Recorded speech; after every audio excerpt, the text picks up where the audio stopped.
This is Lou Elizondo, and you are listening to That UFO Podcast. Hi everyone, and welcome back to That UFO Podcast. My name is Andy, and joining me for the second time on the podcast is a professor of biological anthropology at Montana Technological University in Butte, Montana. He received a PhD in anthropology from The Ohio State University in 2009, where he specialised in hominin evolutionary anatomy, archaeology, and biomedicine. You may have heard his previous appearance on this podcast very late last year, 2021, discussing his last book, Identified Flying Objects, a multidisciplinary scientific approach to the UFO phenomenon. Welcome back to the podcast, Dr. Michael Masters. Michael, how are you? I'm doing great. Thanks for having me back, Andy. It's always fun talking to you. I am glad I got through that in one go, saying all those big words. That's pretty good, yeah. It was impressive. It's all downhill from here. Yeah, you're a take one kind of guy. No take twos for you. It's laziness. That's what it is. Straight off the bat, I'm going to attempt another big word. And first question is, the title of the new book is The Extratempestrial Model. Can you explain the meaning of extratempestrial? Sure, absolutely. So I was looking for a way of sort of encapsulating this idea of these beings, instead of coming from a different planet or some other origins, exploring the question of whether or not they're us from the future, coming back through time to visit and study their own evolutionary past, cultural past as well. So I wanted something that was similar enough, that's conventional enough that people could sort of get the idea. So I just took out ter from extraterrestrial, which means outside of Earth, put in the Latin root temp, which means time, so meaning outside of time. So you kind of keep that sort of lexicon continuity in the sense that the words are similar, but the word that actually indicates the origin point is different and specific to a temporal origin explanation. I think it's a good talking point, and I tried it today in work. I was on my lunch break, and someone was asking me about the podcast. Suddenly went round the office because we finished top 20 in the UK Listener Choice Awards at the British Podcast Saw that. Awards. Congrats. That's awesome. Yeah, very surprised, but thank you. Very much down to listeners, because without them listening and voting, you don't get in there. And it was in with some big names, but so it's went kind of around the office where I've never really talked about it. And one of the guys in there was asking, you've got this UFO aliens podcast. Surely you don't believe in aliens coming from other planets. And given I had this interview tonight, I mentioned, well, what if it wasn't from other planets? And I said, the phrase extraterrestrial, what if it was extratempestrial? And I got a bit of a, huh? And that kind of puzzled look across his face, and then explained the idea really badly, that what if it was from a different time? And just that taking a total sidestep to the usual approach with someone who really has no interest in the subject. They were like, and it kind of got them into a conversation that maybe otherwise they wouldn't be as interested in, because aliens coming from other planets, flying saucers, it's the same old, and this is it's not necessarily a new notion, but it's becoming a more and more popular one. And it's great to see. It's really getting some traction over especially in the last year or so, it seems. Yeah, and more books and papers are citing the idea that potentially it's something other than the classic from somewhere else, and maybe it's some other time. Your previous book was Identified Flying Objects, a multidisciplinary scientific approach to the UFO phenomenon. Again, folks, go back and listen to that one from late December last year. And again, that touched on the idea of future humans within that conversation. What was the inspiration to carry on that line of thinking into this brand new piece? Yeah, it's a good question. There are a couple of things at play, I guess. Before I wrote my first book, I was thinking about different approaches, different ways of looking at it. And one of them involved looking at case studies, highly vetted cases of mostly abduction, and especially those where there's a lot of other people involved. There's a lot of documentation, police reports, those types of things. But I decided to go a different route for the first book and mostly take a multidisciplinary approach that largely draws from my background in biological anthropology, paleoanthropology, hominin evolutionary anatomy, looking at long-term trends in our physiology, because even without trying to speculate about what will happen to us in the future that might make us have bigger heads or bigger eyes, just these same trends continued on into the future that have endured for 6 million years, we're likely to look very similar to what's most commonly reported in these cases. So I touched on those a little bit in the first book, but it was also more about why might the extraterrestrial hypothesis need some critiquing? What are some issues with that as it relates to this phenomenon as we understand it? Astrobiology came into play. What's the likelihood that we'll get an upright walking hominin on a different planet, around a different star with different gravity, distance from its sun? Atmosphere, DNA coding system may not even exist. Maybe they're silicone rather than carbon based. All of these other things that might go into their unique evolution compared to ours. And then the physics of time and time travel. How might we actually come back from the future? So I really only touched on a couple of cases, just mentioned Jim Peniston's because he's arguing the same thing for very different reasons.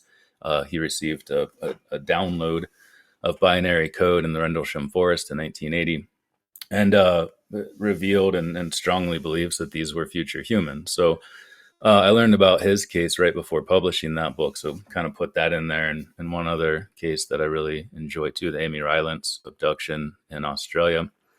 But otherwise, it was really just about time travel, human evolution.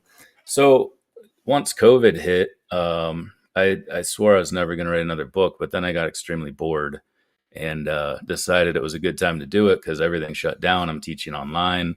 And yeah, I just took advantage of that time and started working on this. And this most recent book is case studies. So I take those case studies, break them down, not just in the context of this extratempestrial model, but also in the context of the extraterrestrial hypothesis, the interdimensional hypothesis, ultra-terrestrials, the jokester, the simulation hypothesis. Just how can what we learn from these cases fit in with or not fit in with these various models, and mostly critiquing the extratempestrial model, this time travel model specifically. So it's just a different approach. It ties in a lot of science still, but comes at it from a different perspective.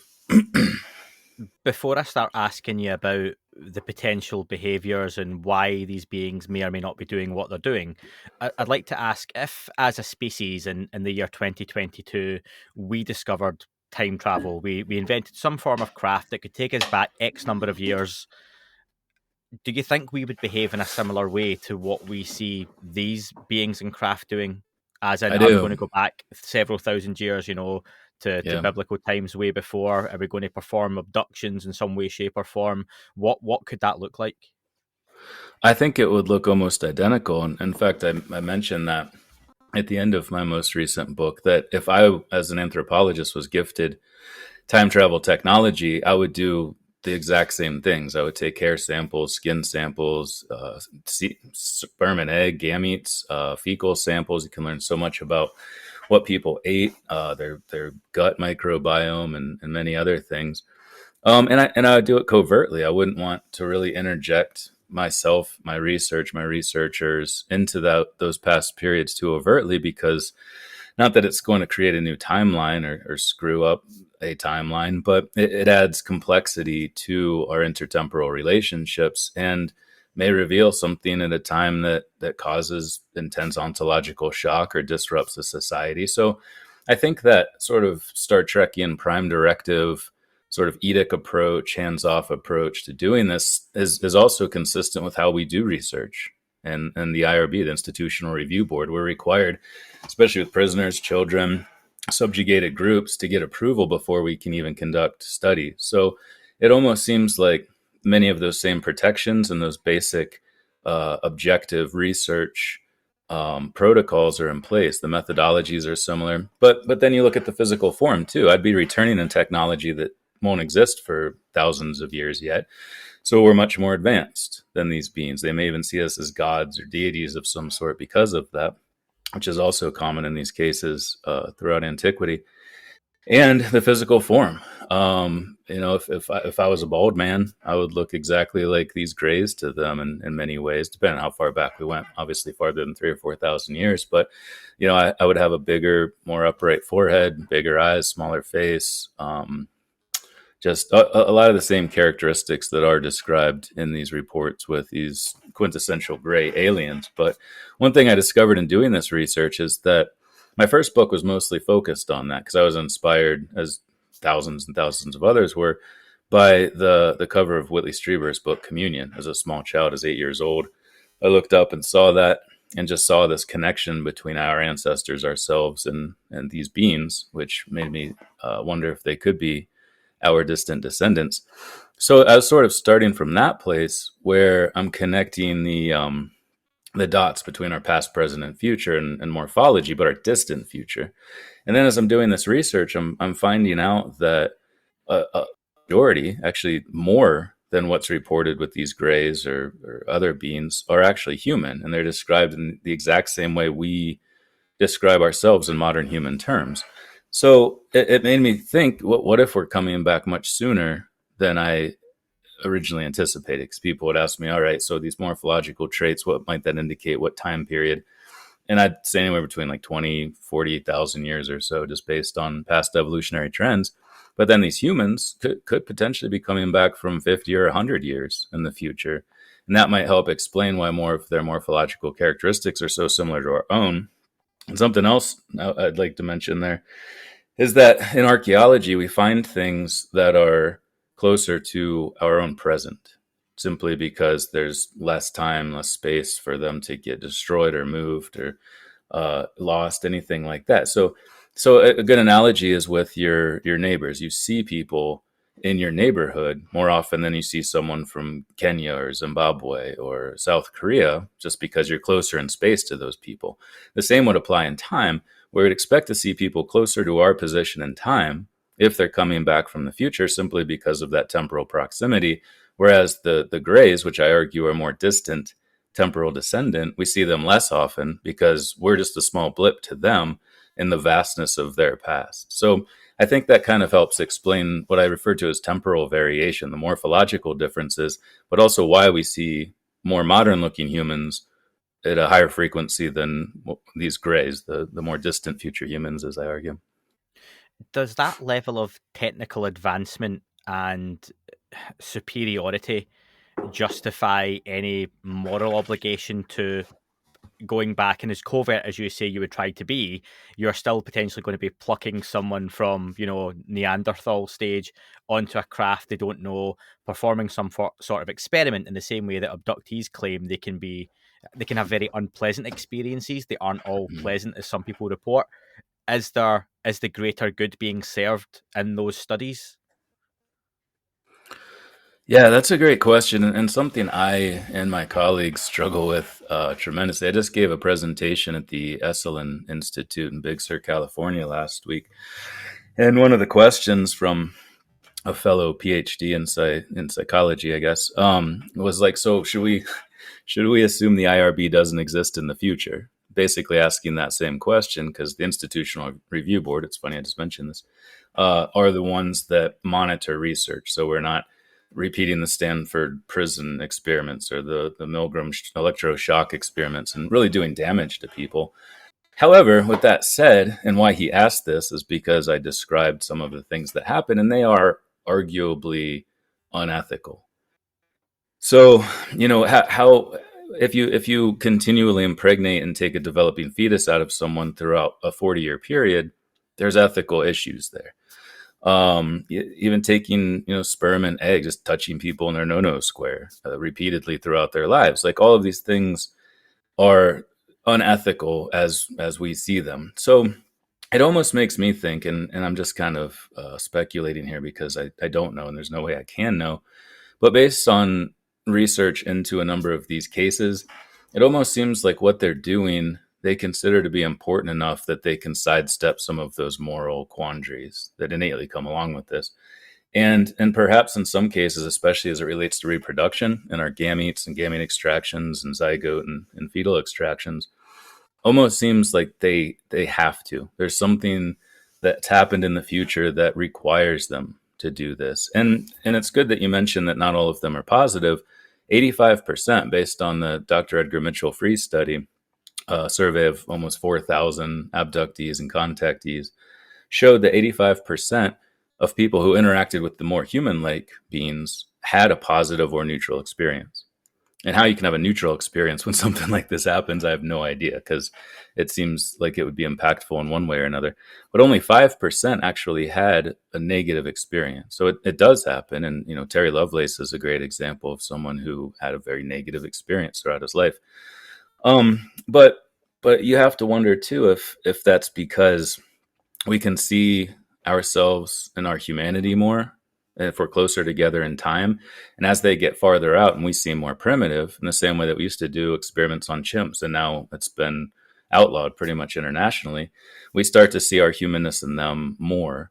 So maybe farther out in time, the ones that are more mantis-like, or the sort of tall grays that have even more derived traits and bigger eyes and just this deeper consciousness, maybe our relative primitiveness gives them a bit of a hall pass in that regard. I don't know. I guess I have to answer that question by saying I don't really have an answer. I'm just kind of spitballing on what I think based on these cases. But yeah, there's real moral and ethical issues that definitely should be talked about, and I'm glad we are. But I don't know if I don't know how you resolve that, or if you even can. I don't know if this necessarily resolves it, but thinking about our own technology's got to a place where I've seen quite a few nature documentaries where what we do is send a robot that looks like a tuna fish or a dolphin or a sea turtle into those habitats to almost blend in and not disturb the wildlife. And I wonder, would sufficiently advanced beings from the future, could they almost sidestep that sort of morality by, and we hear these greys at times almost being quite robotic and soulless in nature, could they be very advanced biological robots almost, and they're performing tasks that they're literally created for, and that kind of gets round that any kind of feeling of having to do it, and in a way I suppose we would do something quite similar, in a way of experimenting but taking away that kind of human guilt. Yeah. I mean, well, it kind of becomes a deeper question of what is AI too, and what level of consciousness does AI have? Because if we're talking about humans that build these and send them in, I've seen those documentaries too, and they're awesome, where they put cameras in like little baby elephants and things. There's actually one where they made a langur, which is a kind of primate that lives in the Far East, and it got knocked off a branch and fell and broke. And it the other langurs who treated it, like one of their group, thought it was dead. So they all come around and they're hugging and giving each other comfort because this little robotic camera monkey died. I don't know why I felt obligated to tell you that right now. I guess it was just kind of cute. It's totally relevant. No, the one it is relevant, and it was adorable, yeah, and sad at the same time. So no, I mean, I don't really think we need to get into, is AI conscious, and if it was, would it have morals and ethics? It's kind of that Blade Runner thing, or like that Google worker that just got fired because he was convinced that, and I read that interview, and it was convincing. I'd want to hang out with this robot, drink a beer, and figure out what it thinks about itself and ego in a larger sense. But yeah, I mean, even if we are creating something and sending it in, if we're trying to limit our impact and we know it does have an impact, I think it's still our moral issue. It's not about whatever's actually physically doing things. If we're creating it and using it as this tool, I think the ethical conundrum still lies with us. But with that said, I mean, I don't know. It's so tough. Like, even in discussing this, I talked about this a lot in my most recent book, but really in the same way this conversation has unfolded, don't really have any answers. I just think it's important to talk about and sort of frame our own perceptions, because there are no universal human rights. There are no universal ethics. We don't have that, and it may not even be possible. We may never want that, because giving rights to this person, does it take them away from that person, and how do you circle that square? So there's deeper issues involved. But there are definitely robots. I don't think the Greys are robots. I think they're biological entities. I think they're more evolved humans. But I do think they make and use artificial intelligence. Whitley Strieber is convinced he was abducted. initially by little droids, little robots. It's undoubtedly the case in the Pascagoula incident with Calvin Parker and Charles Hickson.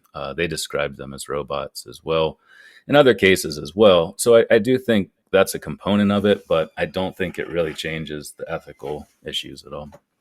And again, on that, and moving into the next question, do you think the length of time that these beings may be coming from would potentially lessen the impact of any changes being made? Obviously, if I travel back in time 50 to 100 years, civilization, while it might look a bit dated, would still be quite recognizable. But as you go back 500 to 1,000, 1.5, then into tens of thousands of years ago, and you see human species devolve, is there less of a feeling of that connection with those beings? And I wonder if we have a species that's coming from, you mentioned it could be 50 to 100 years, but conversely could be 100,000 years in the future. Would they even feel that connection with us at all, that they would care? I think so. I do think there's not just within humans, but a consciousness that we share with all living beings. And without sounding like too much of a hippie, you can feel that with obviously animals we've domesticated and we've nurtured that pro-social characteristic with. You can look at your dog's eyes, you can see the empathy in them and how they treat other animals, like the langurs I just mentioned. We that's something we share with them. We hug, we kiss, we have closeness with each other in times of grief the exact same way they do. So I do think even if they were from a very distant point in the future, like we didn't share a common ancestor with langurs for probably 25, 30 million years. Yet we still have that same characteristic. We still have that show of love and empathy. So even if we're talking about 50,000 years, 100,000 years in the future, I do think that we share enough with regards to our physical form and our consciousness that we would not be treated as equals, obviously, but I think I don't know. I think it maybe does give them a bit more of a pass, but I don't think at any point they would just stop seeing us as humans altogether and just feel like they could do whatever they wanted. And it doesn't seem like that from abductions either, for the most part. One question that came in over and over again from different listeners was, why do you think any future civilization would have to travel back with our modern times being so well documented, albeit through the medium of today? We've got the internet, we've got, books, we had DVDs that are on the way out, MP3s, digital files, and all kinds of weird and wonderful mediums we're storing data on. Why would they have to travel back to document or observe? Well, I don't think they would for more proximate humans.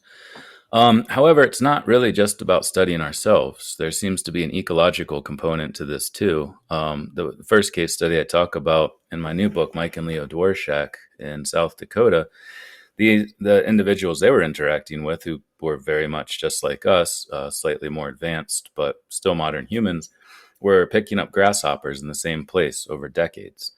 And it was because they were studying the ecology. And especially after we started launching nukes, if they inherit this planet, they're going to want to know what's happening to it leading up to them taking it over. They're stakeholders in the future of this planet. So I think that helps sort of explain this model a little bit in a different sense, that it's, I mostly, as an anthropologist, and I acknowledge my biases all the time when people are like, why would we go back in time? And this is essentially that same question.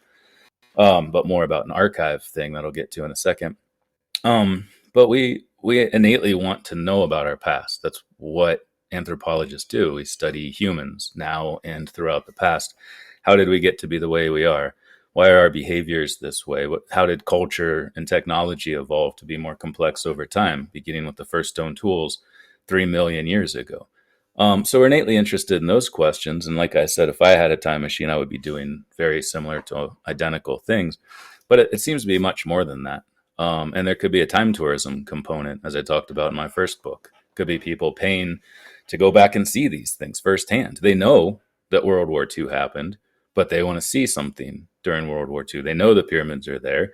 We have records. We have the Rosetta Stone. We can even translate what's being written, but people would want to see that. So I think some aspects of the UFO phenomenon could be explained in that capacity too. But Uh, yeah, we do have archives, digital archives for anyone who spends a lot of time writing or podcasting or video editing. It is fleeting. It doesn't exist in a physical form. It's numbers. It's digital. And even if it is in a physical form, what's the thing that destroys things most? War. And every time, and we see this all the time. When Al Qaeda went into Iraq, they were blowing up, monuments that didn't fit with their conceptualization of religion and politics. Just here in the United States, some people blew up something in Georgia, like some The sort Georgia of Guidestones, yeah. yeah, and it just said something they didn't agree with. I don't know all the details. I probably should as an American citizen, but they blew it up. They tried to destroy this thing because it didn't fit with their worldview. We do this all the time. I've lived in France 3 times, and you walk around and you can see all of the things that were destroyed in World War II and rebuilt. A lot of them are libraries, archives, things just, and that's not even that long ago. That's like 75, 80 years ago.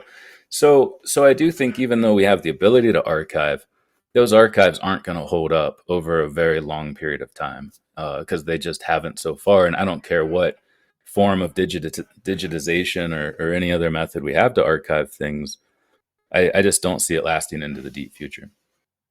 Do you think it's likely we're seeing beings coming from one future time period or multiple future time periods? Because in my head, I think of time as being, A to B to C to D. And if people at point E have invented time travel and coming back, then surely F and G and H and everything subsequently would as well. I do, yeah. And a comparison I like to make is fire and tools. Like, as I mentioned, the first stone tools were about 3 million years ago. And everything we have today, mechanical pencils, the computers that we're talking on right now, are the direct descendants of those first stone tools. We've just had descent with modification, and we've increased the complexity of these tools, but they're still built upon that same foundation that was laid by most likely Homo habilis 3 million years ago. So the same thing I think exists with time travel.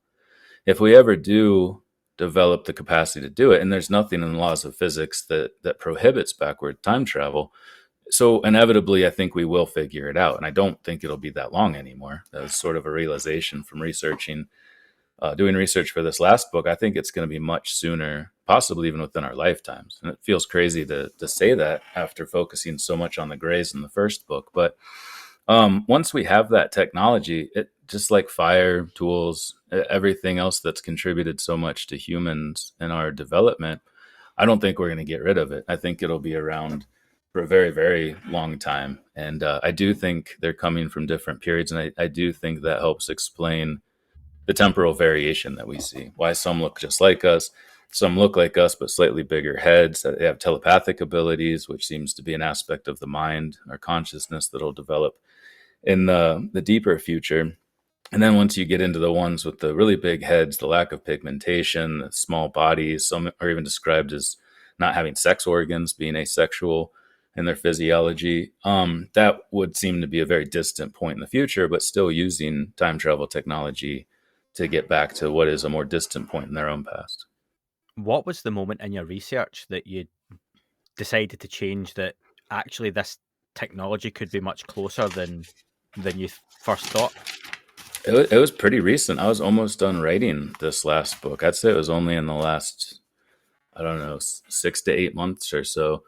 And that's what was so great about this approach. I took, and this wasn't a play on words, though it is kind of a funny coincidence, an abductive approach, which is a method for doing research where it's not like inductive or deductive, but you just look at everything and try to make an inference to the best explanation. You try to have the most logical explanation. You're not saying that you definitely know this thing, but it's kind of an Occam's razor situation where this seems to be the simplest explanation. So that's the approach I took. And in writing this book, I had 15 case studies. There's introduction, conclusion, of course, but 15 case studies. And as I get closer to the end and I'm reviewing all of them as part of the editing process, these patterns emerge. And that was the main impetus for this book, is to look for patterns that could indicate what's happening with this phenomenon and what model might best explain it. And the pattern that emerged was just how many of these are us. They're just like us. They wear clothes like us. They communicate with vocalized speech like us. They do exercises outside their ship when they're collecting grasshoppers. Like, there's just so many things that are similar to field sites where I've worked in various places. It's just the technology. They just seem to be so similar to us morphologically, behaviorally, culturally, but their technology exists beyond our own. And technology evolves very fast. It accelerates. It's not a linear progression. It's an acceleration. And more people means more ideas, and it moves even faster. So all of those things combined made me think that, yeah, they're us from a lot of different time periods, but they're also us from a much more recent or closer, more proximate point than what I previously assumed. One notion that's mentioned in the book that was really interesting to me was the craft may not only be future human, but potentially future human military craft. What points to that as being a potential explanation for you? Well, I mean, the military is our main driver of research into advanced technologies and advanced craft. You have skunk works going back to the 40s, 50s. And what's interesting, and this kind of plays back into the last question that we were talking about, is this technology may already exist right now. And especially if we've been reverse engineering craft vehicles going back, to the 1940s, we've had a long time to sort out how they work, how they fly, the anti-gravity propulsion systems. But if they are in fact time machines, also how to manipulate space-time. So that, combined with the fact that with Skunk Works, was it SR-51? I don't remember what the Blackbird or something like that. It existed something like 15 or 20 years before the general public even knew that this technology was being developed. So I think the same probably exists now. No nation is going to give away their secrets or let reporters come in or other government entities come in and see what they're working on at that moment, because they have a competitive advantage by keeping that secret, which is also probably why we've kept the UFO phenomenon secret for 70 years, much to the disdain of those who would like answers about it and who may finally be getting some of those, hopefully. So yeah, I think I guess what I was arguing is the way technologies have been developed and then put out, if they are us, it's probably going to be the same situation in the future as what it exists as now. I think in my head, I've got the idea that future humans coming back are all one world united, far more technologically and spiritually advanced with this kind of much more peaceful intent, I suppose. But the idea that it's a future military coming back, I suppose, must change that. And can you see any benefit to a future military coming back to observe us? What could they potentially be learning? Yeah, I think so. I mean, you can always learn from the past. The past is the only thing we have to learn from, and unless this theory is correct, in which case we can learn from the future too. Yeah.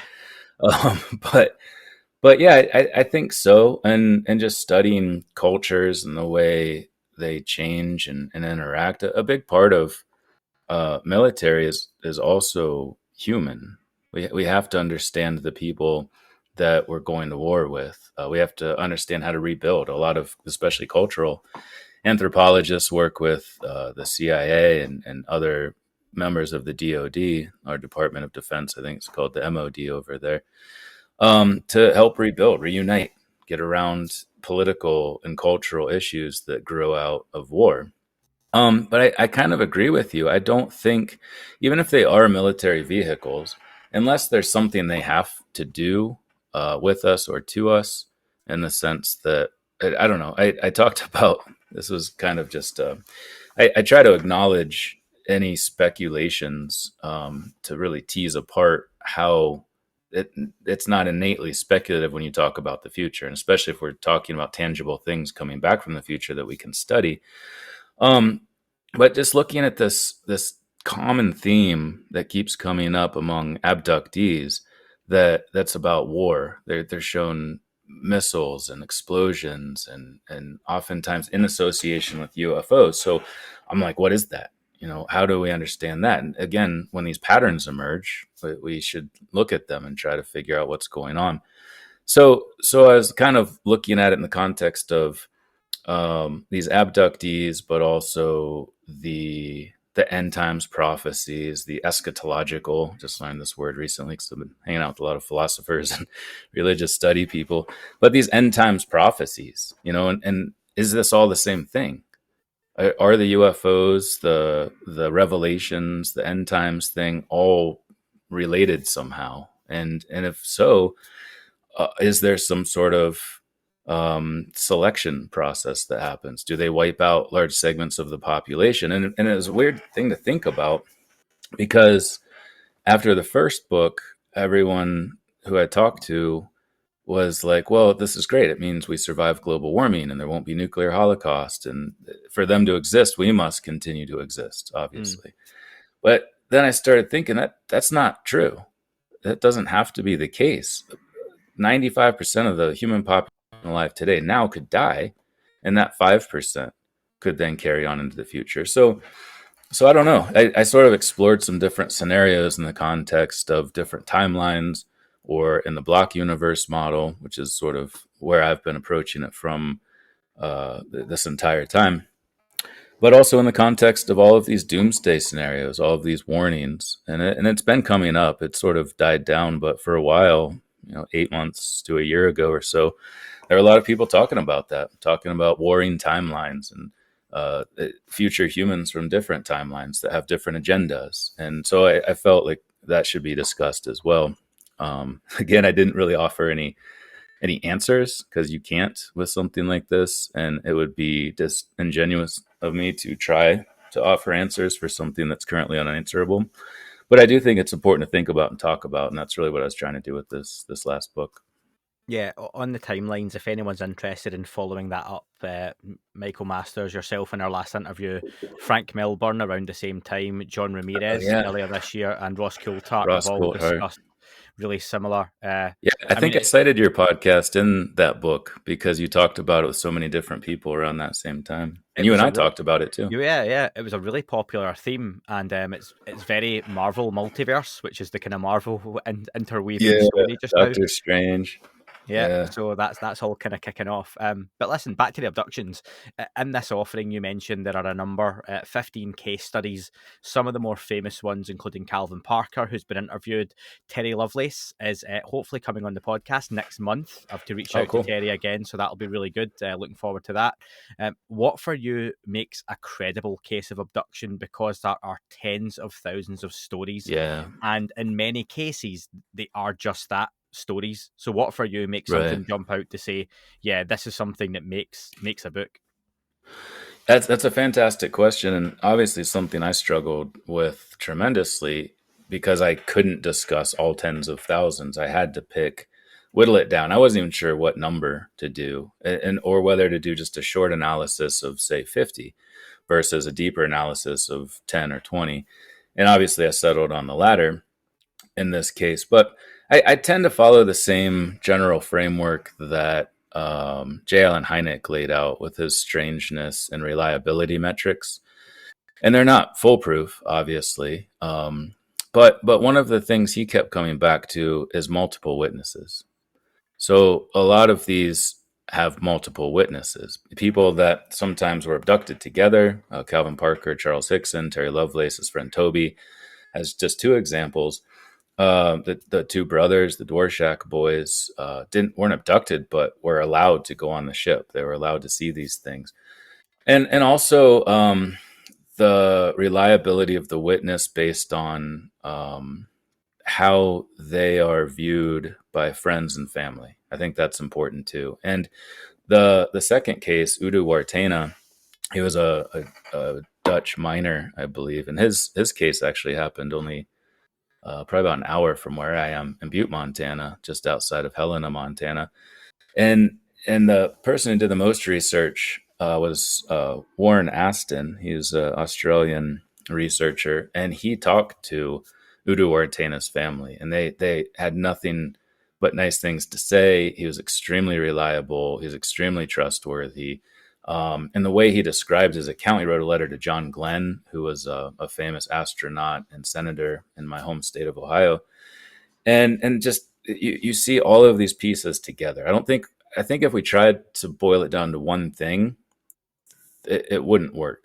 I don't think there's one thing. I think we have to look at the whole. We have to take a holistic approach to the case. The Ariel school, the Zimbabwe case. There's what, 60 kids that all saw this at the same time, and all their pictures are consistent.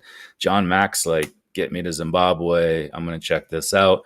He believed all of them, and I would trust John Mack in a heartbeat with something like that. So each one's different, I guess. And it wasn't just that they were reliable, but I chose them because they're from the 90 years, essentially. They cover a 90-year time span from the first one in the 1930s to the 2014-15 Tic Tac encounters, for instance. They happen on 5 different continents.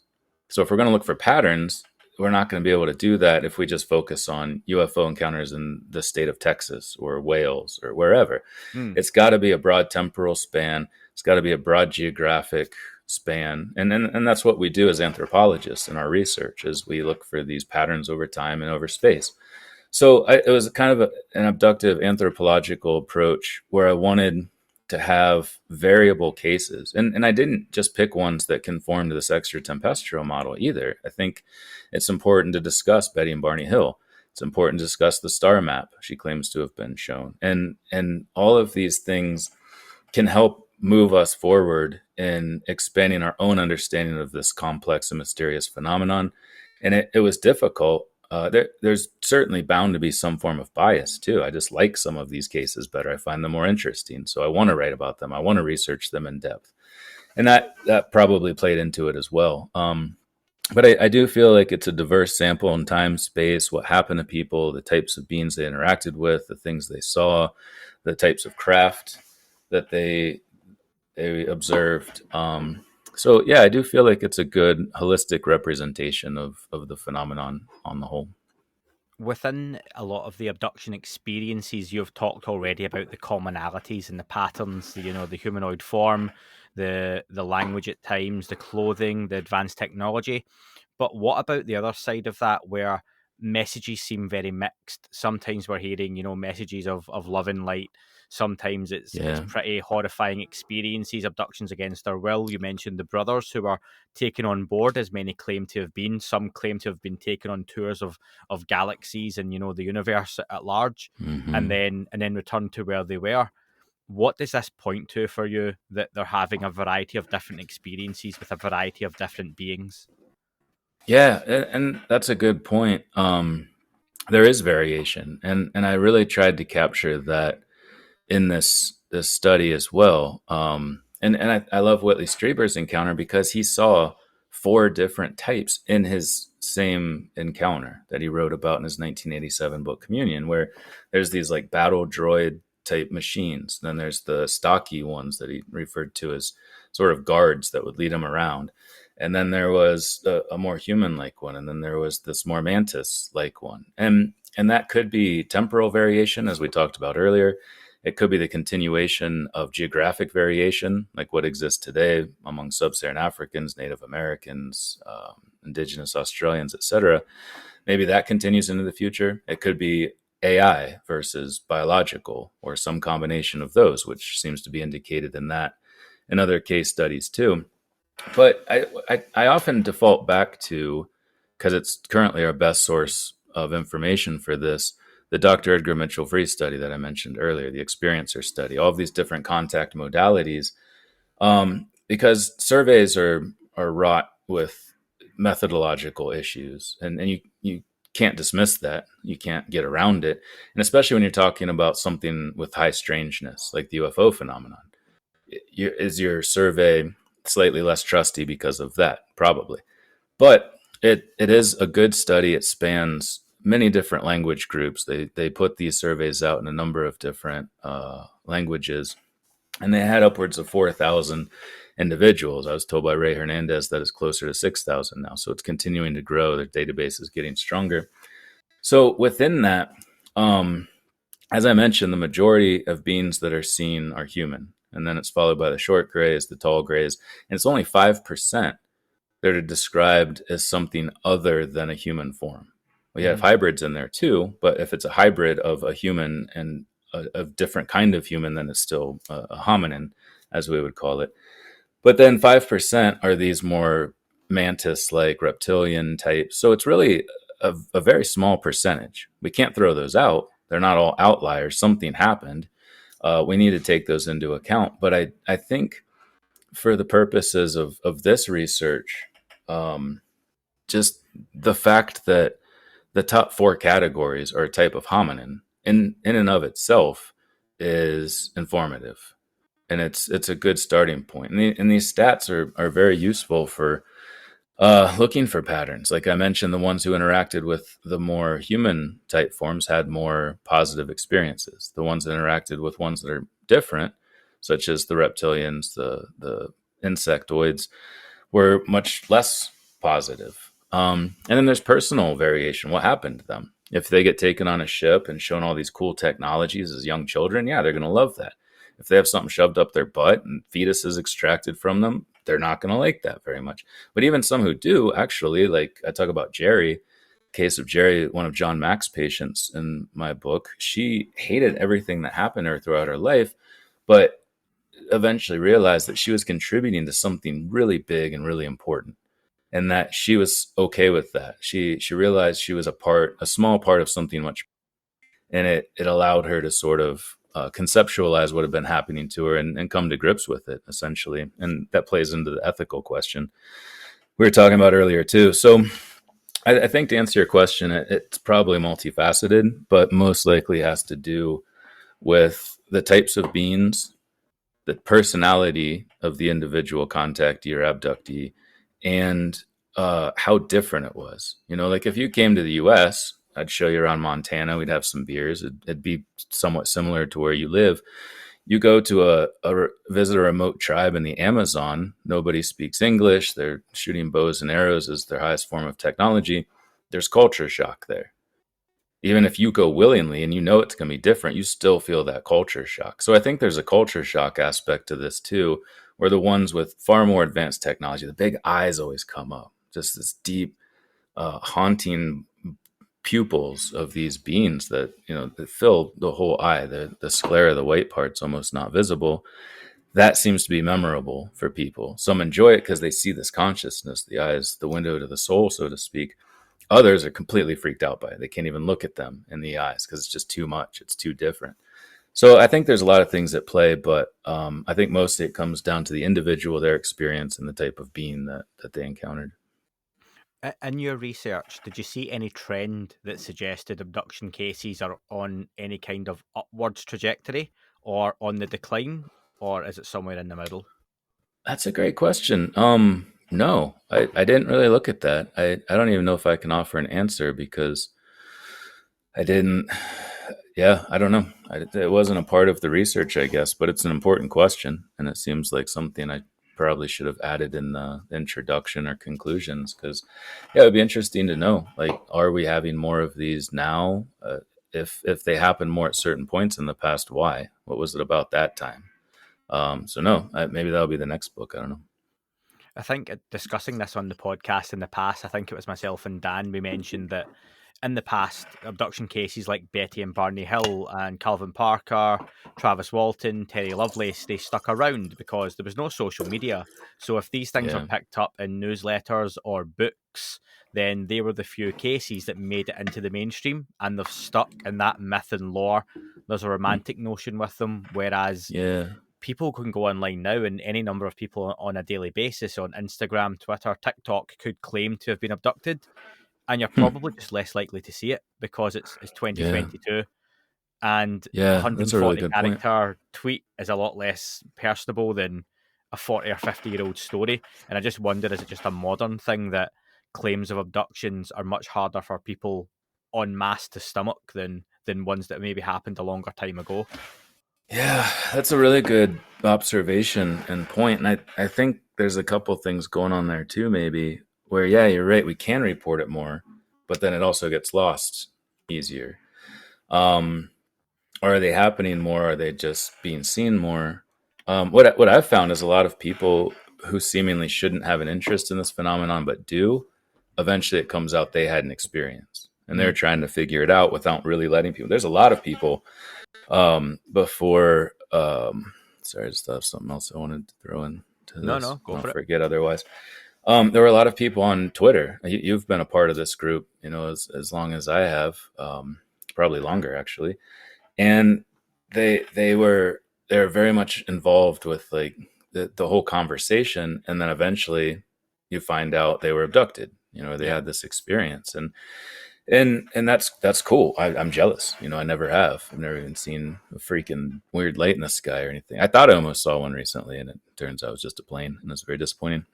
But then I also wonder too if it's acceptance, if there's a recent trend because of the recent trend toward broad-based acknowledgement of the reality of the UFO phenomenon, that now people feel more comfortable. And that's a big part of what I was trying to do with this last book, is continue to move beyond the tic tac. Yeah, pilots seeing shit, awesome. That's great. And we've learned a lot about that, and it's really pushed the conversation forward.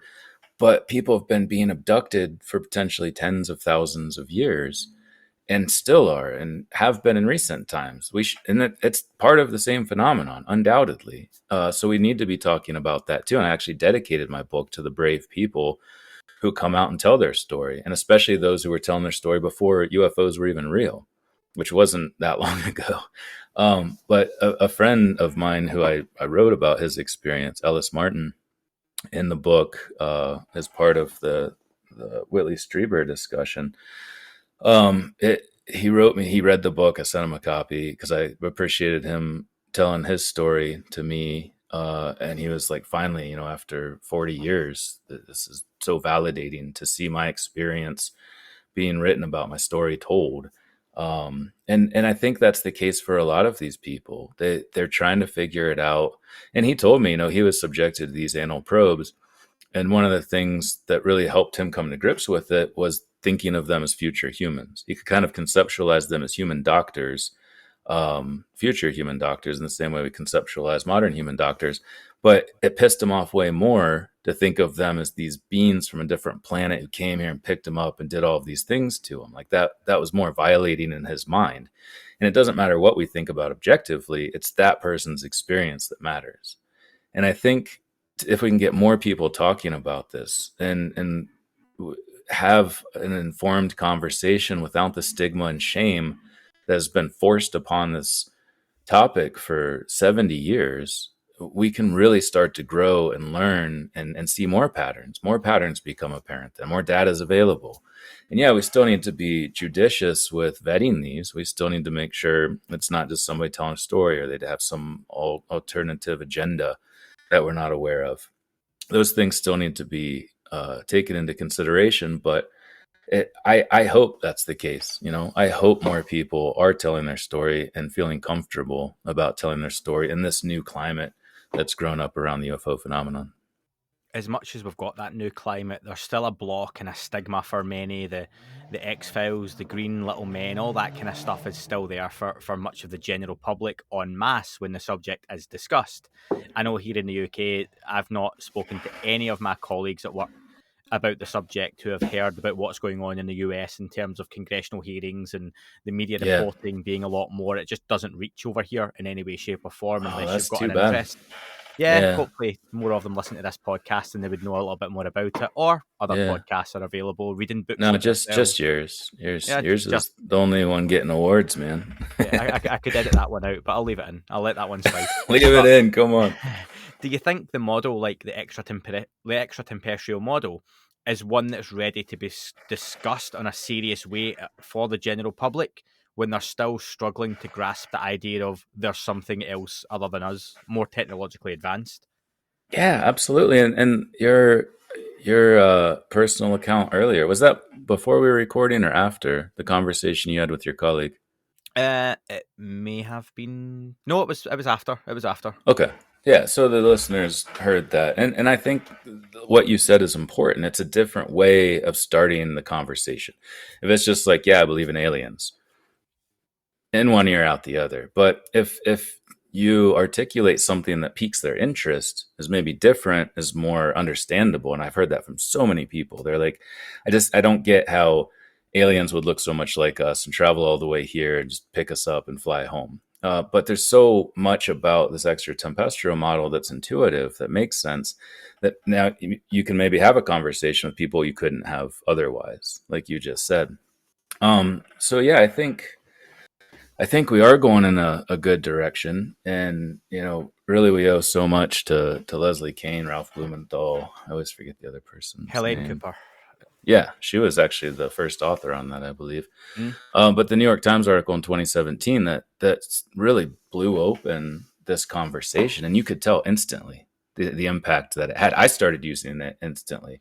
I was at a retirement party, and somebody heard about the research I'd been doing, because I started writing this first book in 2012, way before UFOs were real.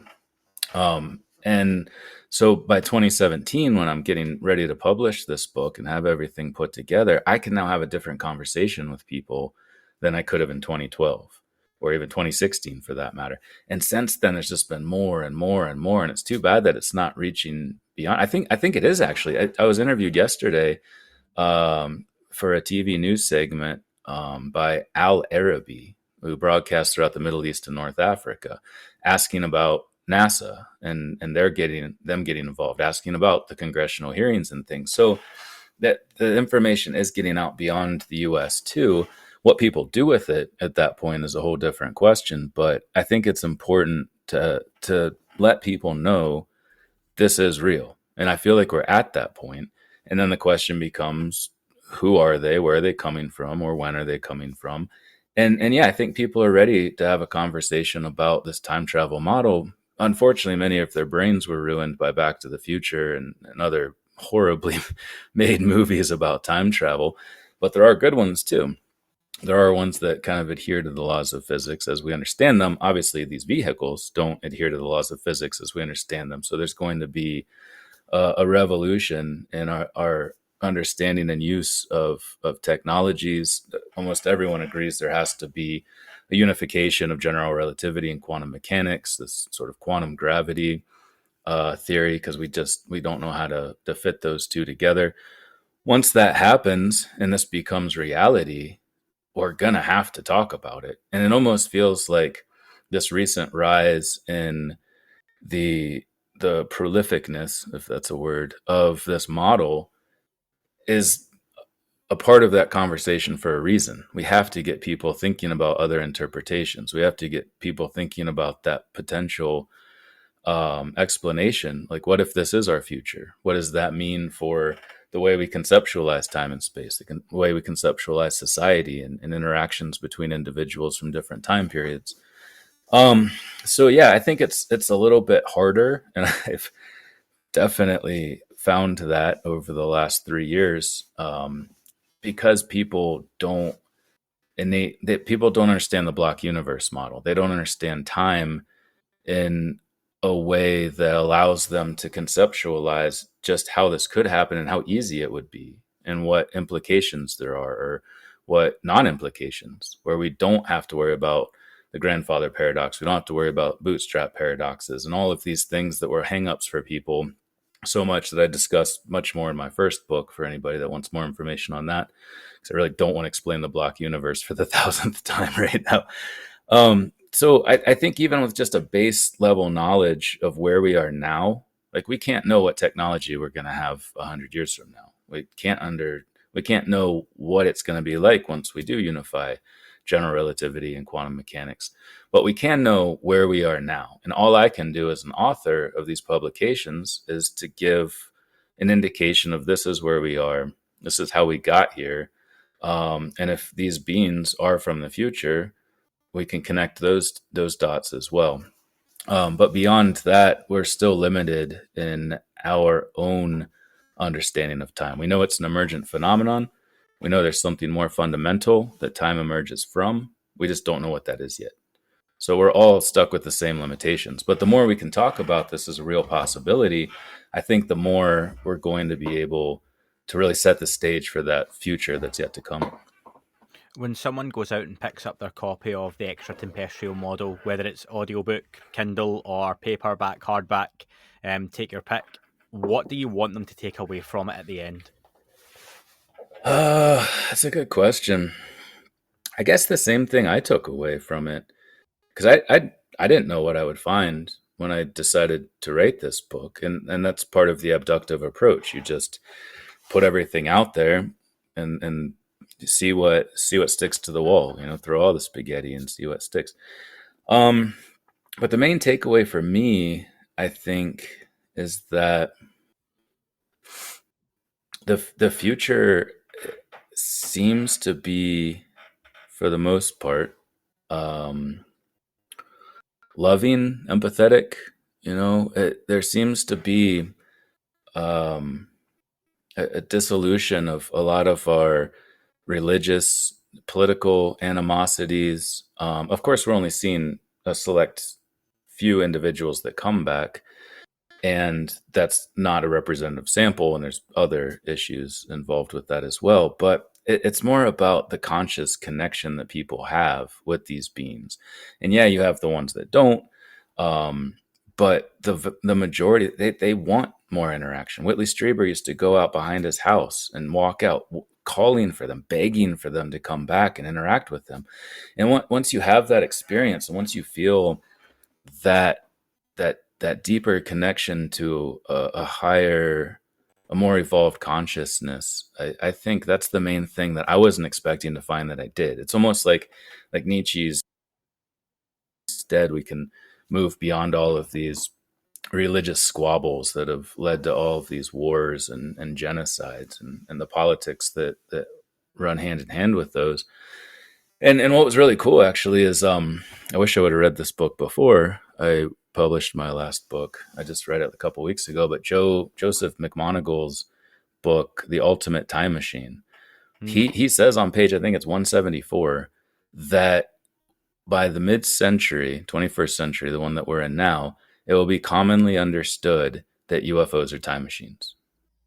He says that in his book, and he's remote viewing the future, and he's a vetted remote viewer. He was number one in the Stargate program in 1978. He was the beginning of this. And I think even that Vecna character in Stranger Things might be based off of that 001, which was him essentially.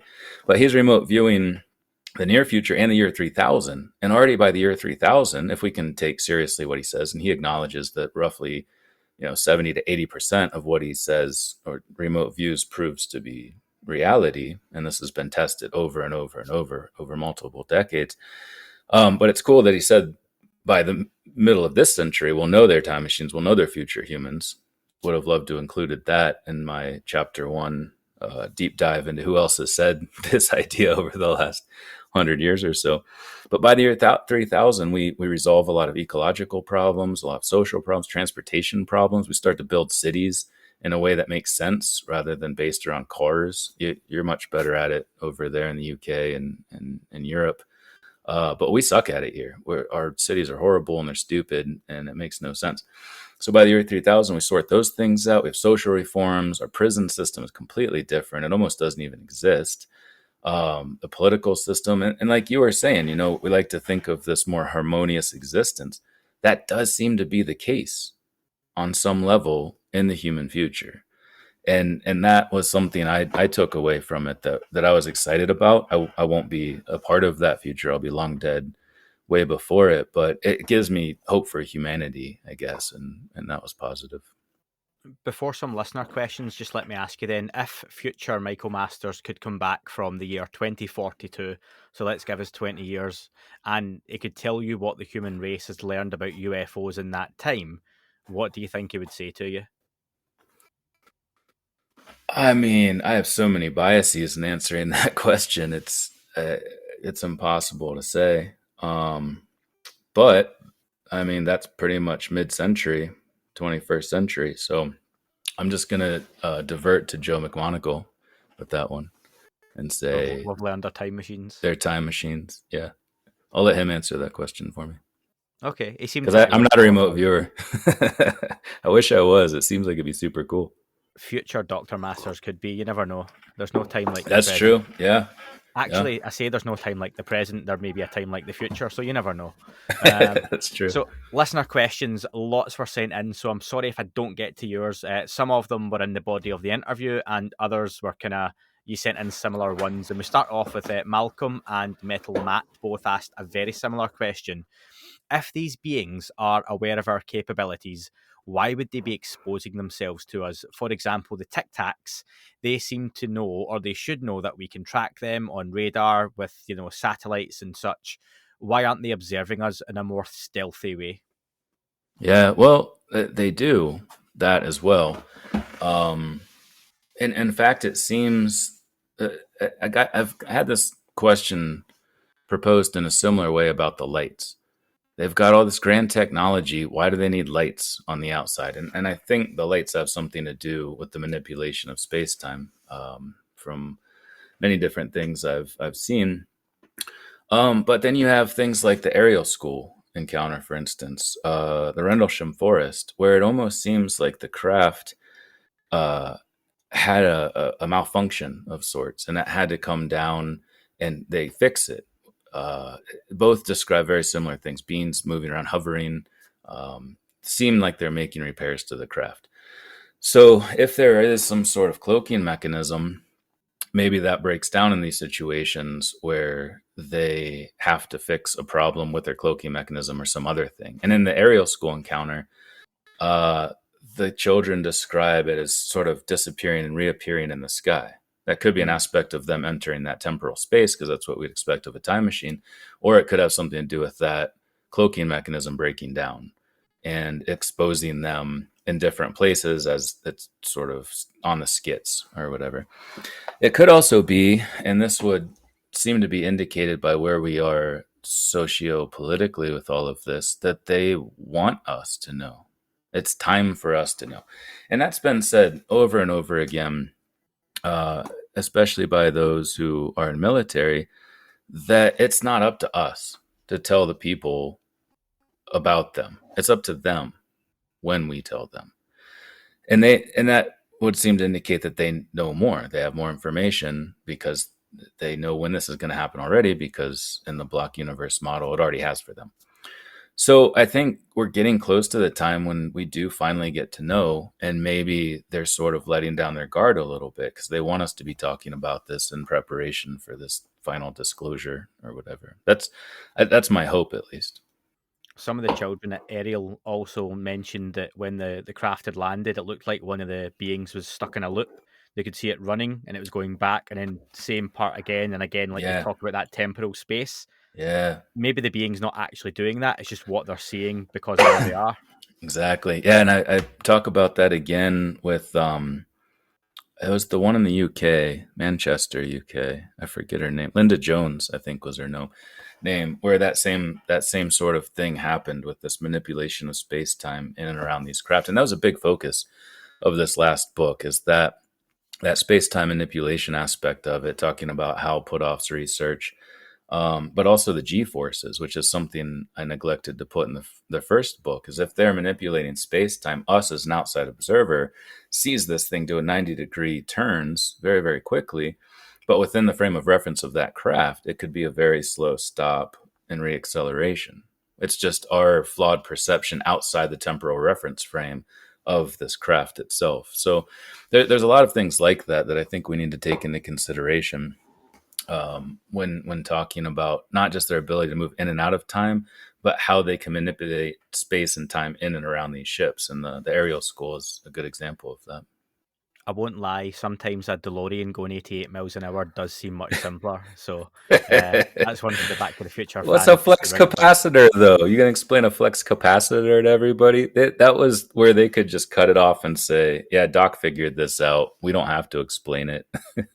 I saw DeLorean the other day and thought the same thing.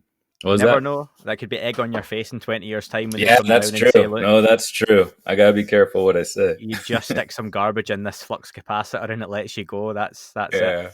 Yeah. Paul Smith had a really good question that surely if they've discovered time travel, it would make more sense to go back and give us technology to aid a faster evolution that would then also increase their future capabilities, which is an interesting Yeah. idea. Or is the potential that by having already done that, mankind used it for destruction and not the benefit of mankind? And they're kind Right. of trying to put that right, or at least fix it. Given thinking about that, that makes me think of, did we get the technology from Roswell crashes and other crashes that have happened throughout time, and they're almost trying to work that back a little bit? Yeah, absolutely. And actually a friend of mine, he was at the Esalen Institute down in California this last week as well. Hussein Ali Agrama, and he's a cultural anthropologist actually at the University of Chicago, and I'm allowed to finally talk about him. I've known him for 3 years, but he was kind of being cautious around this UFO question. But he has some great ideas related to this, and he sort of discusses that exact same thing, and he even coined a term for it, and I always screw it up, and I hope he's not listening because I literally had him repeat it like 7 times because I screwed it up in our talk too. It's like a super technological singularity or something. We have people going to the future and bringing technology back in time. It's not even theirs going back, but they can go to the future and bring information back that then becomes a part of that future relative to those people. So, Roswell could be an example of that too. And we call this the Bootstrap Paradox, and it's not a paradox. And we need to stop calling them these, especially in the block universe, because they don't exist. But it doesn't matter if that technology made its way to Roswell in 1947 and say it came from the year 2300. It was always going to do that.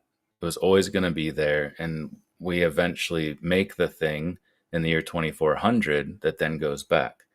And nobody created it. The people in the past were gifted this technology. The people in the future didn't create it because it was the result of the reverse engineering of that machine. But it doesn't matter if there's no creator. It still exists, and it's always existed as part of this cyclic loop in space-time. These connections and block time, this bridge, so to speak. So yeah, I think the other part of that question, it's funny we're just talking about flux capacitors, is sort of the Back to the Future 2 model, where they go back and Biff gives himself like a bunch of results of sporting events that he can bet Sports on. almanac, Sports almanac, and he creates this dystopian future, and then they're trying to fix that. Those scenarios only play out in the context of changing the past, and we can't change the past. It's written as it is, and I give a number of examples of why and how that is the case, both logically and as it's understood by philosophers and physicists, because philosophers have been discussing time way longer than physicists have, so we have to include them in the conversation as well. But there's a lot of reasons that can't happen as far as fixing something, unless you always fixed it or avoided something that was always going to not happen, in which case it can. And if that sounds complicated, just read the book, because I don't really have any other way to explain it right now. I would recommend reading the book or listening to the book anyway, as some people like to do. I'm a reader. I'm a fan of audiobooks. Yeah, I had the audiobook of this from yourself, but I'll be picking up the copy as well, the hard copy. I think Dan already has the hard copy anyway. Question from Joe. He asks, have you had any of the time travel hypothesis confirmed by insiders, government, or military people? He understands you're an academic and you're not part of any secret programs, but he'd be interested to know if and who you may be talking to in those circles. Yeah, and it'd be fun to say, like, I've got these NDEs and I know all these top CIA officials. I don't. Yeah, he's right, or she. I didn't hear the name. But with that said, I have been contacted by people who claim to have worked very high up in government who, yes, said I am right, and have told me things that I should have known and didn't think about. But once they told me, it seemed obvious. And I don't know how someone who's studied this since they were 8 years old could have missed something like that, and how this other person could know that and tell me unless they knew something. So obviously it's hard to vet people who reach out to you, but yeah, I have been contacted by quite a few people, and maybe even if they didn't say, yeah, you're right, or this is definitely the case, there's some indication that it's worth pursuing more, and that has definitely helped keep me going. But no, I don't claim to have any top insider information or contacts. I got nothing. I'm flying solo here, and it's frustrating at times, but and I'm bound to get things wrong. You know, even if this is right, I'm bound to get things wrong because I can't know the reality of the situation like someone who does know the reality of the situation. So, but my stance is theoretical. I'm making inferences based on patterns and logic, but I'm bound to get things wrong in that process. But yeah, there have been encouraging words from people who claim to have been high up in positions of government. Without giving too much away, can you elaborate or expand on something that you talk about you overlooked and then has been pointed out to you as you should have noticed this, and then you've been able to go, oh yeah. Yeah, absolutely. What I just said. And I try to work this into as many conversations as possible now because it makes sense. And I completely spaced it, was the G-forces thing. It was an individual who claims to have been retired. So he's later life and, you know, probably runs less risk and didn't tell me anything beyond, I think you should consider this thing and explain that whole G-forces thing. They're manipulating space-time to the extent that what they're experiencing is different than what we see. And it's how they can run circles around us. That's how they can get back to the cap point with, the Nimitz case instantly and fly at such tremendous speed, is they're just slowing us down. We become the human trying to swat the fly. The fly sees us way faster. It has time to just slowly fly away. But to us, it's like, how did I miss that? You know, it moves so fast. And so I talk about what I like to refer to this as bio-relativity, because there is clearly this difference among species with regard to how they perceive time. A barn swallow flying through rafters. And you put a jetpack on a human and have them try to do that, even shrink them down to that size. Our brains just haven't evolved to live life fast enough to do that without smashing our faces against the rafters. So I think what they're doing is slowing us down to the extent that even if we're shooting missiles at them, they're just like, okay, that was dumb. Why are you trying to start a fight with advanced beings?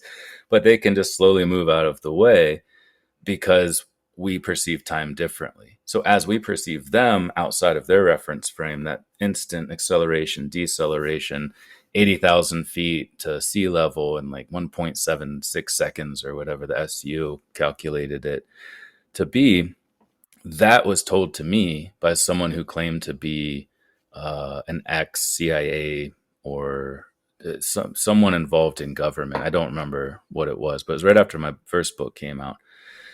And I was like, damn, that makes a lot of sense. How did I miss that? And how do you know that unless you actually are or were affiliated with these individuals? So again, I can't ever know, but that was a hole in my argument that was filled by someone who claimed to have had direct knowledge.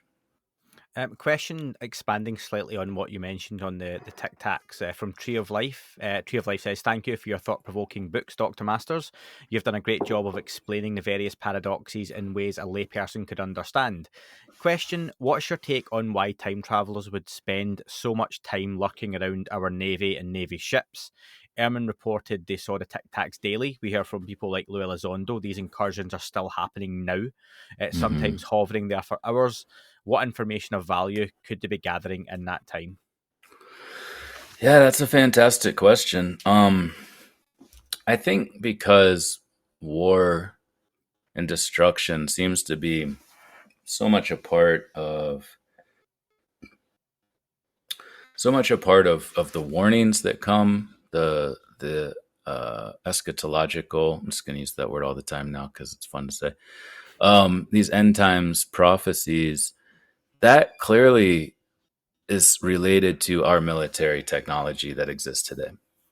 The same thing with UFOs. in nuclear silos at Malmstrom and Mino Air Force Base. I talk about those in the book in this context as well. It almost seems to me like what we seem to them is a bunch of 3-year-olds with knives and firecrackers.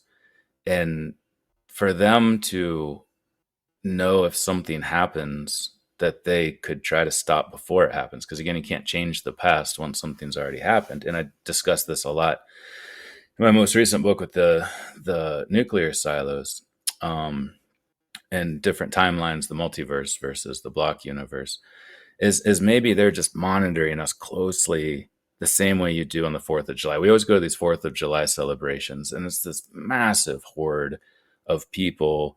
And fireworks are like at the heart of the culture in Butte, Montana. It's insane. People spend thousands and thousands of dollars individually to just blow this stuff up. I'm not one of those people. I tend to try to do other things with my money, but it's still fun to watch.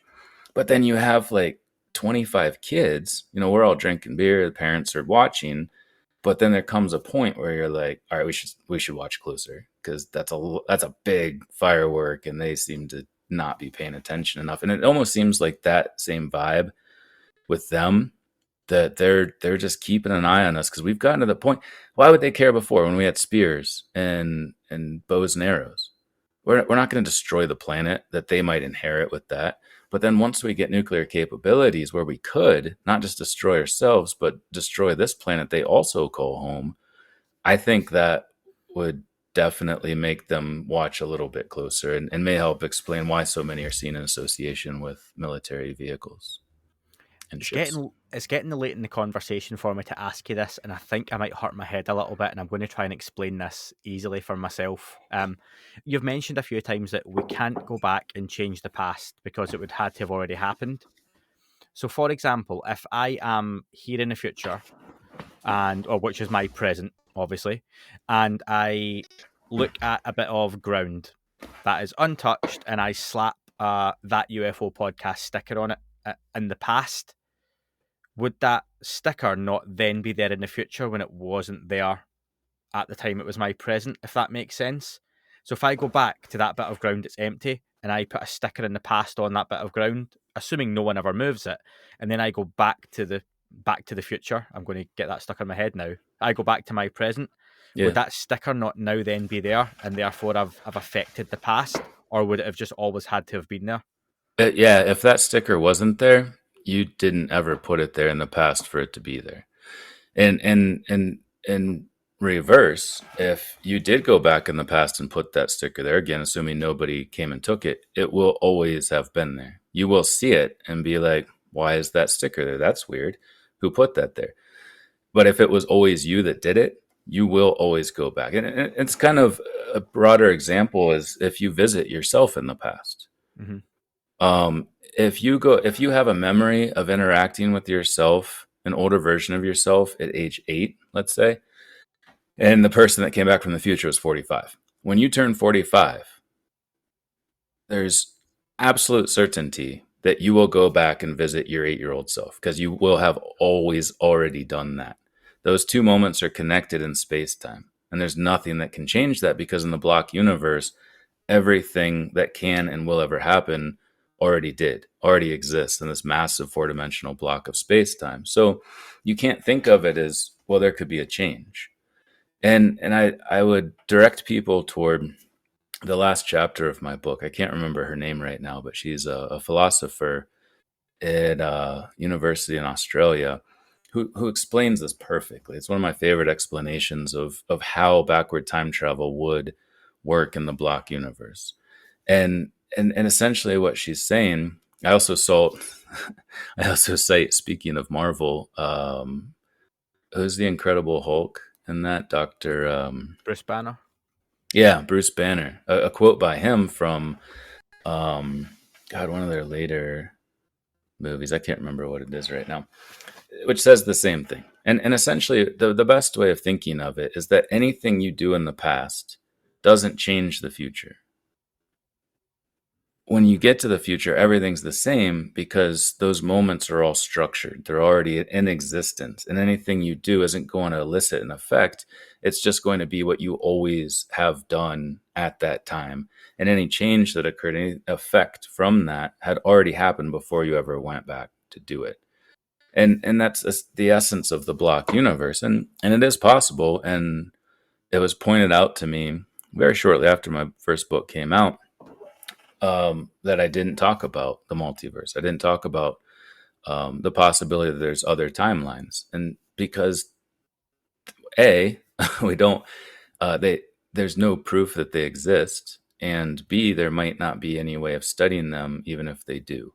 So to take a conservative approach and in writing a book that already challenges my job so much and my career, taking that risk, I needed to keep everything rooted in the best evidence we have now.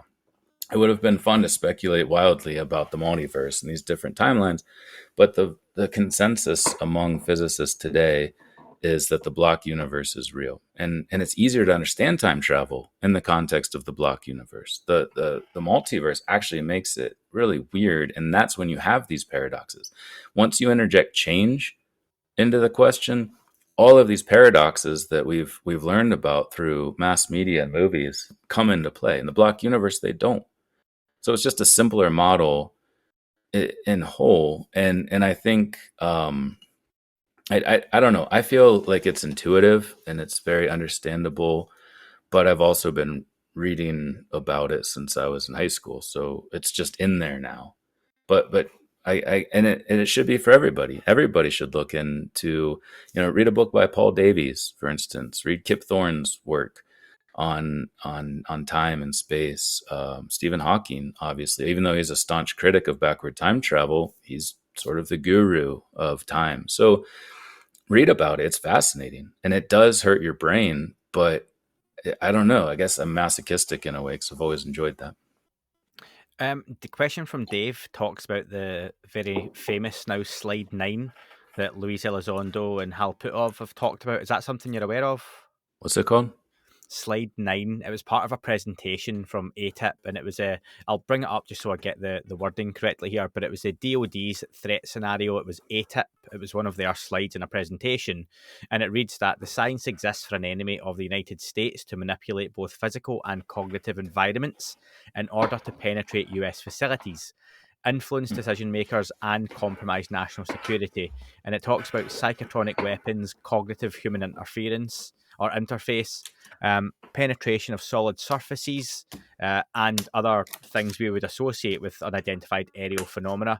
And he just wonders, do you think those sorts of activities are potentially also linked to future humans? I don't have the knowledge base to answer that question. That's undoubtedly going to be my next rabbit hole, but for now, I don't know enough about it to comment. So I apologize to the viewer for not being able to give an answer to that. That's all right. Dave's got plenty of questions. Let me follow up with another one. And Dave also asks, do you have a profile for future humans in terms of appearance, craft, tech? And if you do, what is that? That's an interesting question.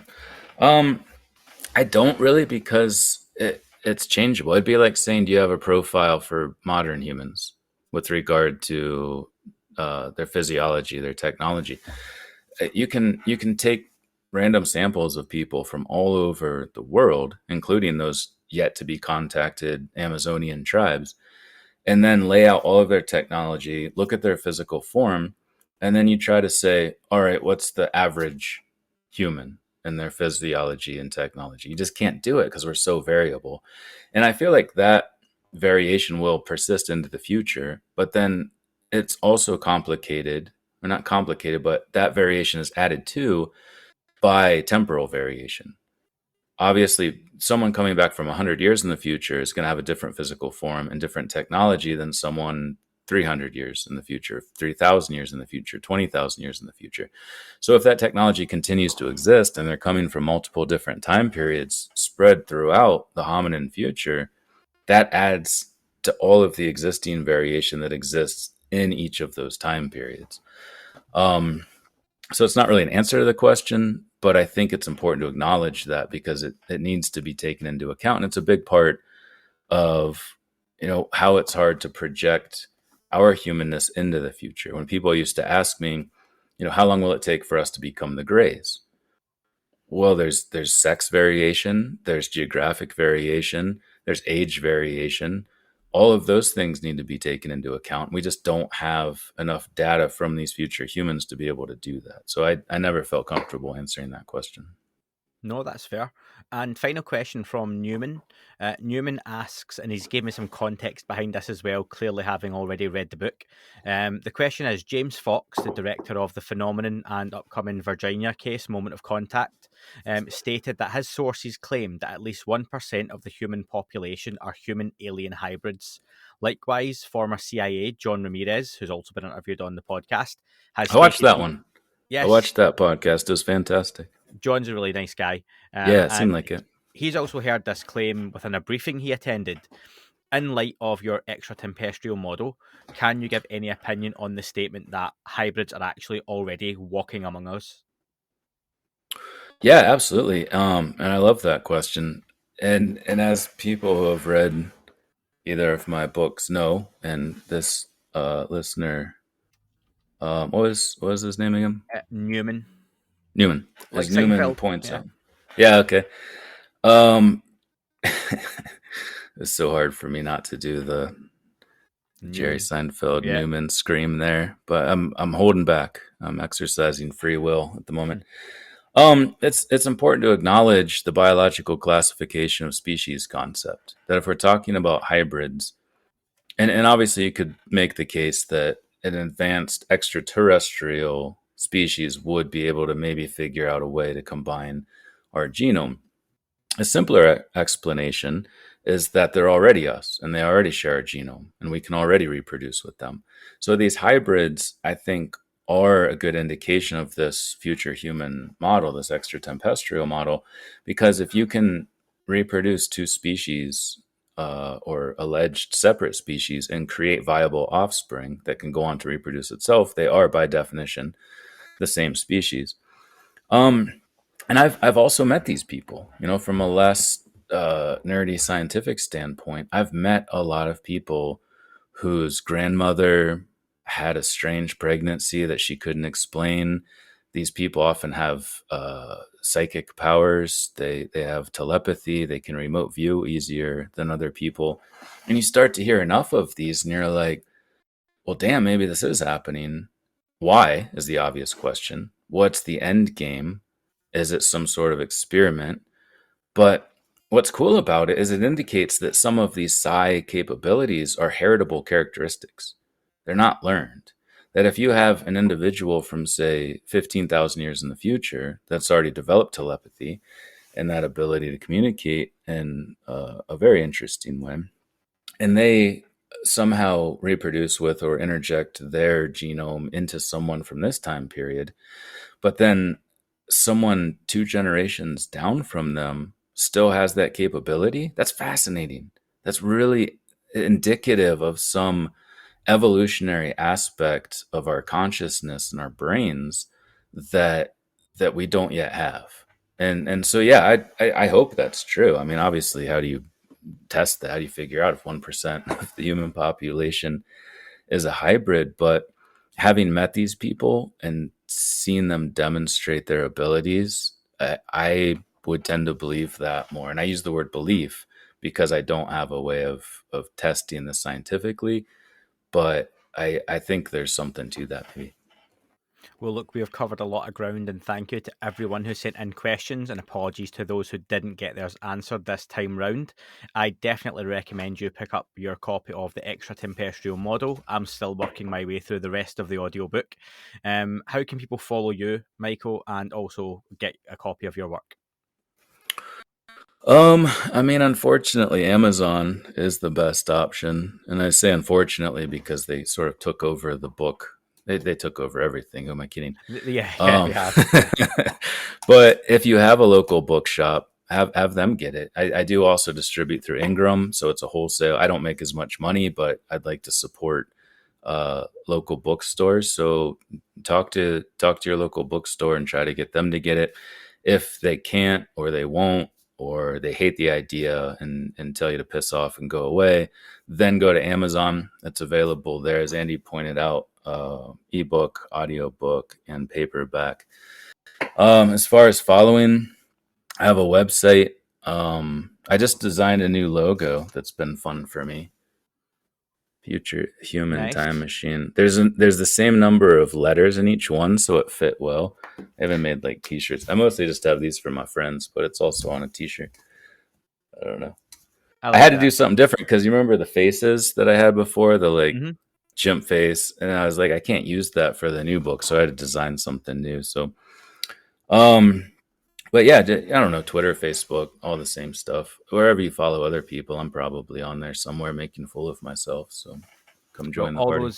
All those links will be back in the description for the podcast as well. So thank you very much for your time, Dr. Masters. Absolutely. It's always a pleasure. Speak to you again soon. That is all for this week's show. Thank you very much for listening. Please remember to leave the podcast a review on your chosen platform. You can like, retweet, and subscribe. That would all be very much appreciated. The shows are being uploaded onto YouTube as we speak more and more. You can sign up at patreon.com/That UFO Podcast to access the shows ad-free as well. Please get in touch on Twitter, Facebook, Instagram, That UFO Podcast. Of course, on Twitter, it's at UFO UAPAM. And again, folks, as always, keep looking up. You never know what you might see.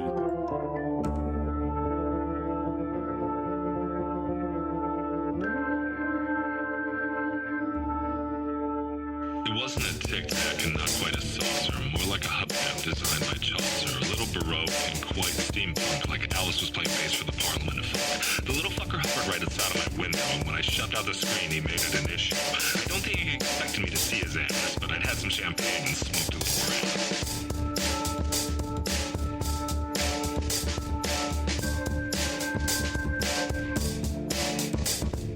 Meditative game of state full on meta. Can't imagine how it could have been any better. I got to the top of the stairs and there he was. Like, you awake? I was about to abduct you, cuz.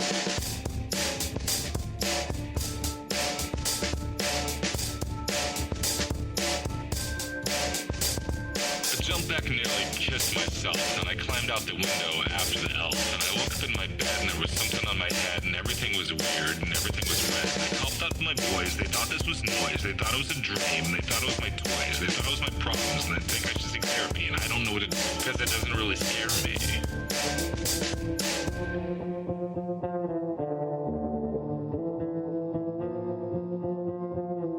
If you really want to know who I think I be, I think it's you and me and us and we and him and her and that and she and that thing over there and what's that, Jake?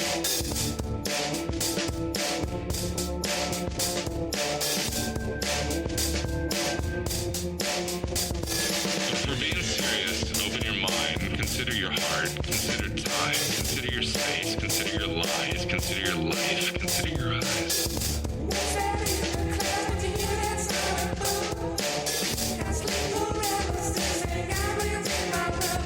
It wasn't a tic-tac and not quite a saucer.